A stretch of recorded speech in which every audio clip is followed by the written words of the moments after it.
কে যখন কবরের মধ্যে রাখা হয়, রাখার পর ওয়াতুল্লিয়া, আমাকে আপনাকে মরণের পর যখন বাসতলায় রেখে আসা হবে,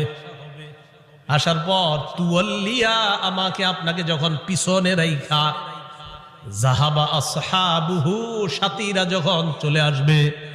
একবার কল্পনা আলেন, রাতের বেলা বিছানায় যখন বালিশে যখন মাথাটা লাগানোর পর কল্পনা করেন আমি মারা গেলাম, যাওয়ার পর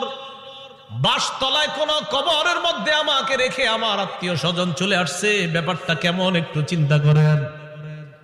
আল্লাহ নবী কয়, কোন ব্যক্তিকে কবরের মধ্যে রাখার পর তুওয়াল্লিয়া, কবরটা পিছনে রেখা যাবা আসহাবুহু, যখন তার সাথীরা চলে আসে, বাবা চলে আসে, ভাই চলে আসে, সন্তানরা চলে আসে, আত্মীয় স্বজন সবাই চলে আসে, আল্লাহ নবী বলেন বেশি দূর যায় না,